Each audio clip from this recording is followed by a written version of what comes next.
Dunida waxaa ku yaala goobooyin dabiici ah oo la yaab leh, kuwaasi oo muujinaya awoodda iyo daahsiga dhulka.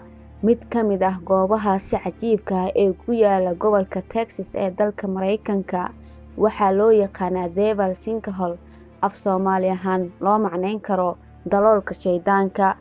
Magacan oo laga yaabo inuu yara argagax badan yahay maadaama uu la xiriiro shaydaan, laakiin dhab ahaantii waa god weyn oo dhulka ku samaysmay, kaasoo leh taariikh iyo muhiimad gaar ah.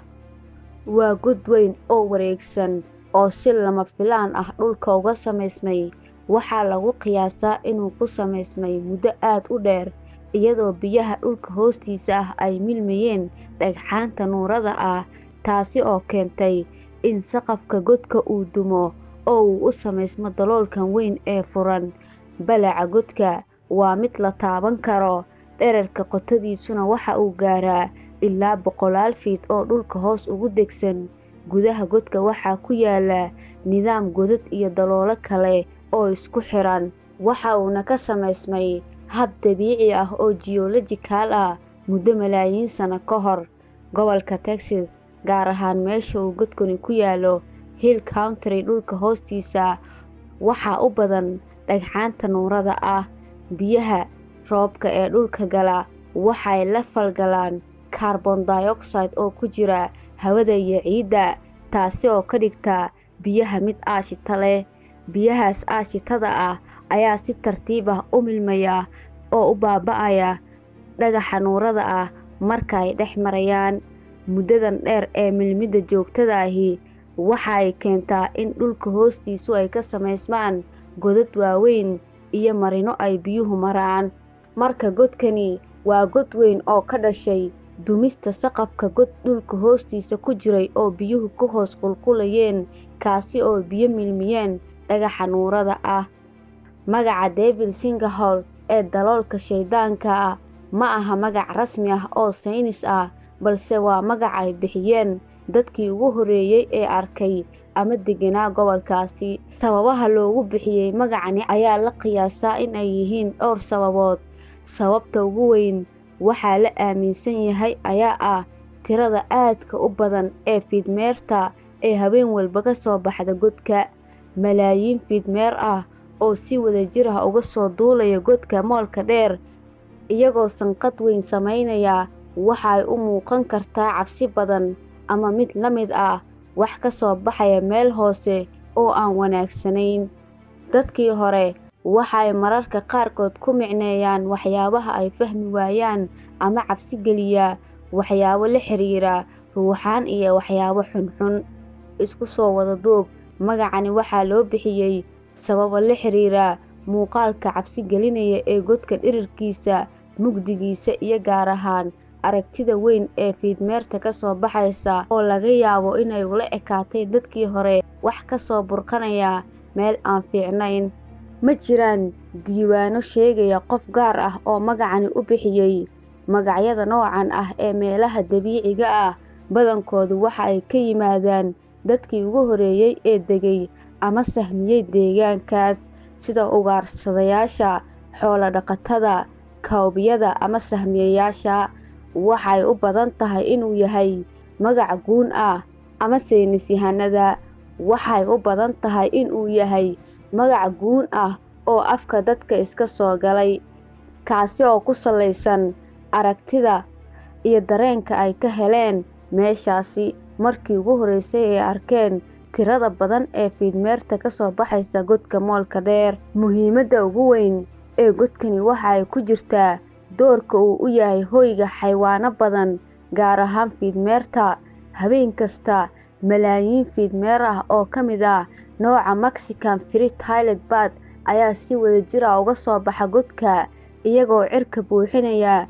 Waxay u eg tahay daruur madow oo ka soo baxaysa dhulka. Muuqaalkan oo kale ah lagama arko goobo badan oo la yaab leh. Sidoo kale subaxdii ayay si la mid ah dib ugu noqdaan godka. Marka laga soo tago fiidmeerta, godkani waxa uu sidoo kale hoy u yahay noocyo kale oo xayawaano ah, kuwaasi oo ku nool gudaha mugdiga iyo qoyaanka godka. Waxyaabaha gudaha godka ku jira ee ka dhigaya mid muhiim ah ama la yaab leh waa baaxadda godka iyo dhererka qoto dheeridiisa dhabta ah. Waa aragti cajiib ah oo muujinaysa awoodda dabiiciga ah, waana fursad naadir ah in lagu arko deegaan si toos ah hoy ugu ah mid ka mid ah ururada xayawaanka ugu tirada badan fiidmeerta. Inkasta oo aan si buuxda looga dhex socon meelaha ay fiidmeertu ku badan tahay, jawiga guud ee meesha ay degan yihiin waa mid gaar ah. Inaad aragto noole ula qabsaday nolosha mugdiga ah ee gudaha godka waa mid xiiso badan oo muujinaysa sida noloshu ay isu beddesho iyo sida ay ugu noolaato xaalado kala duwan. Gudaha godka waa sida shaybaar dabiici ah oo nool oo bixiya fursado badan oo lagu barto dhulka iyo noolaha ku hoos jira. Soo gelitaanka godku waa tacabur u baahan xirfad, waxaana la dareemaa inay tahay goob aan aad loogu faragelin oo dabiici saafi ah. Marka inkastoo aragtida ugu caansan ee la yaabka leh ay tahay fiidmeerta ka soo baxaysa aafaafka godka fiidkii oo la daawan karo iyadoo dibadda laga joogo, gelitaanka gudaha godka waxa uu bixiyaa aragtiyo kale oo la yaab leh oo ah baaxadda godka, nidaamka deegaanka ee gudaha godka, iyo fursadaha cilmiyeed ee uu bixiyo. Waa waayo-aragnimo aad u gaar ah, laakiin sidoo kale u baahan tahay taxaddar iyo diyaar garow badan. Si fudud looma booqan karo, waxaa loo aqoonsaday inuu yahay goob dabiici ah oo la ilaaliyo. Booqashooyinka badankoodu waa kuwo la hago, gaar ahaan fiidkii. Si loo daawado soo bixitaanka fiidmeerta, waxaa loo baahan yahay oggolaansho gaar ah si loo galo gudaha godka, taasoo inta badan u xiran kaliya cilmi-baarayaasha iyo kooxaha gaarka ah. Inkasta oo uu magaciisu yahay mid laga naxo, Devil's Sinkhole waa goob dabiici ah oo qurux badan oo muhiimad weyn leh. Waa xusuusin dabiici ah ee sida dhulku isu bedbeddelo iyo sida ay u jiraan goobo gaar ah oo hoy u ah noocyo kala duwan oo xayawaanno ah. Waa goob mudan in la dhowro lana ilaaliyo si jiilka dambe ay u arkaan una bartaan yaabka dabiiciga ah. Adduunkan waxaa ku yaalla goobooyin badan oo dabiici ah oo la yaab leh, sida buuro waaweyn, webiyo, godad iyo lama-degaanno.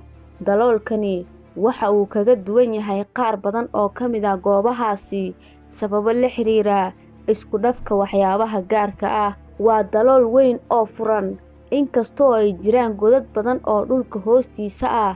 Daloolkani waa dalool weyn oo furan oo si toos ah dhulka ugu degsan. Qaab dhismeedkan gaarka ah ayaa ka duwan godadka caadiga ah ee afkoodu dhinaca yahay. Sidoo kale waxaa lagu qiyaasaa in malaayiin fiidmeer ah ay ku noolaadaan godkani xilliyada qaarkood ee sanadka. Tanina waa mid ka mid ah meelaha ugu badan ee ay ku kulmaan xayawaanka naasleyda ah.